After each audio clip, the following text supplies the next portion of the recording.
우주공학은 비록 느리긴 하지만 진보를 계속 이어가고 있습니다. 앞으로 20년이면 억만장자뿐 아니라 평균적인 수입을 가진 사람들도 우주 밖에 나갈 수 있게 될지도 모르고 제대로 된 행성 간 수송수단이 가능해질지도 모릅니다. 여러분 안녕하세요.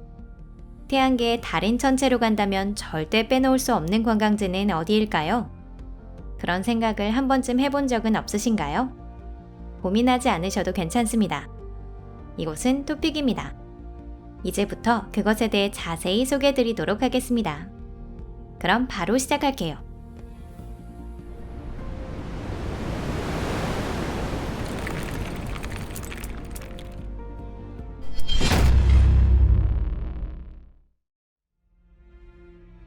카롤리스 분지, 수성. 수성 표면 사진을 보면 밝고 큰 영역이 있는 것을 알 수 있습니다. 이는 거대한 낡은 크레이터 안에 있는 카롤리스 분지로 지름은 대략 1500km 정도인데요. 이 분지는 지금으로부터 40억 년 전 태양계가 탄생한 지 얼마 되지 않았을 때 거대한 소행성이 충돌했을 때 형성된 것입니다. 또한 분지를 둘러싸듯이 어두운 카롤리스 산맥이 이어져 있습니다. 이 분지가 매우 아름다워 보이는 것이 바로 이 때문입니다.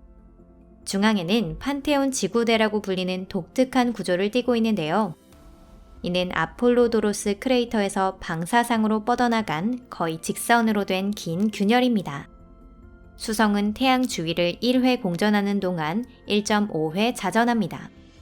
때문에 수성이 원일점에 있을 때 태양은 정확히 좌우선이 0도 또는 180도인 위치에 있고 그것을 번갈아 반복합니다.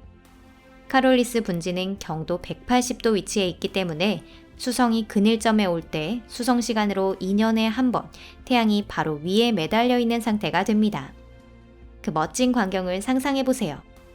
칠흑 같은 하늘에 떠 있는 거대한 불덩이가 시커먼 그림자를 들이우는 광경을. 너무나도 멋진 절경입니다. 올림포스산, 화성. 화성에 있는 올림포스 산은 태양계에서 가장 높은 산입니다. 이 산은 화성 적도 부근에 있는 타르시스 지역에 위치하고 있는데요. 올림포스 산의 표고는 21km, 지표로부터의 고도는 26km. 즉 올림포스 산은 에베레스트와 마우나 케어를 더한 것보다 높다는 뜻입니다. 올림포스 산을 위에서 보면 거대한 방패 또는 화성 표면에 거꾸로 놓인 작은 접시처럼 생겼습니다. 이 작은 접시의 지름은 약 540km인데요. 즉 이 작은 접시를 지구에 두면 작은 나라 정도의 영역을 완전히 덮어버릴 것입니다. 여기서 흥미로운 사실이 있습니다. 탐사선이 화성으로 보내지기 전까지는 올림포스 산이 산으로 알려져 있지 않았는데요. 설마 이렇게 거대한 산이 있을 줄은 상상도 못했던 것입니다. 그 때문에 과거 올림포스 산은 올림피아 설원이라고 불렸습니다. 아밀라니 화산, 이오. 이오는 갈릴레오 위성 중 목성에 가장 가까운 위성입니다. 목성은 엄청난 중력으로 인해 이오 내부를 계속 따뜻하게 데우고 있습니다. 이오가 태양계에서 화산 활동이 가장 활발한 천체인 것이 바로 이 때문입니다. 이오에는 약 400개의 화산이 있고요. 항상 여러 개의 화산이 활발히 폭발하고 있습니다. 이런 활발한 화산 활동으로 인해 이오가 아주 인상적인 장소가 되었습니다. 여기에서는 장렬하는 유황의 바다나 강을 볼 수 있습니다. 이런 바다와 강은 곧 굳어지지만 새로운 분화가 끊임없이 차례차례 일어나고 있습니다. 아밀라니 화산은 이오 북반구에 있으며 이곳에서도 특히나 강력한 화산입니다. 이 화산은 기슈발 분화구라고 하는 가장자리가 높고 깎아지른 거대한 크레이터 안에 있으며 유황과 규산염으로 된 용암을 끊임없이 분출하고 있습니다.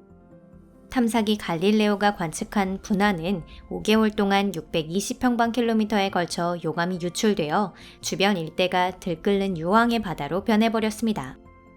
이는 인류가 아는 최대급의 분화로 꼽히고 있습니다. 이 화산을 관찰할 때는 당연히 거리를 둬야 하지만 어쨌든 매우 위험한 작업이라는 것은 변함이 없습니다. 세계의 여러 종교에서 묘사되는 지옥을 연상시키는 황과 불꽃의 호수. 그런 무시무시한 광경을 보기 위해서라면 다소의 위험을 무릅쓸 만한 가치가 있는 게 아닐까요? 바랄라 크레이터, 칼리스토. 바랄라는 목성의 위성 칼리스토에 있는 크레이터로 거대한 운석의 충돌로 인해 형성된 대규모 구조입니다. 중앙에는 지름 360km 정도의 밝은 지역이 있는데 이곳을 운석 낙하 지점이라고 추측하고 있습니다. 이 중앙의 지역에서 칼리스토의 표면을 거대한 파도와 같은 기복이 동심원 형태로 퍼지고 있습니다. 가장 바깥쪽에 있는 원의 지름은 1900km입니다. 칼리스토 자체의 반경이 불과 2410km인 것을 감안하면 크레이터가 얼마나 큰지 알 수 있겠죠? 칼리스토는 그 밖에도 비슷한 구조를 가지고 있는데 바랄라는 그 중에서도 최대 규모를 자랑합니다. 이 구조가 어떻게 생겼는지 이해하려면 차창처럼 두꺼운 유리에 돌을 던지면 어떻게 되는지 상상해 보면 됩니다. 돌이 부딪힌 곳에 큰 구멍이 생기고 그 주위에 거미줄 같은 금이 갈 것입니다. 덧붙여서 칼리스토는 태양계에서 가장 크레이터가 많은 천체로 알려져 있습니다. 마치 곰보처럼 전체가 크레이터로 덮여져 있어서 비교적 새로운 크레이터들이 오래된 크레이터 위에 말 그대로 쌓여 있는 느낌입니다.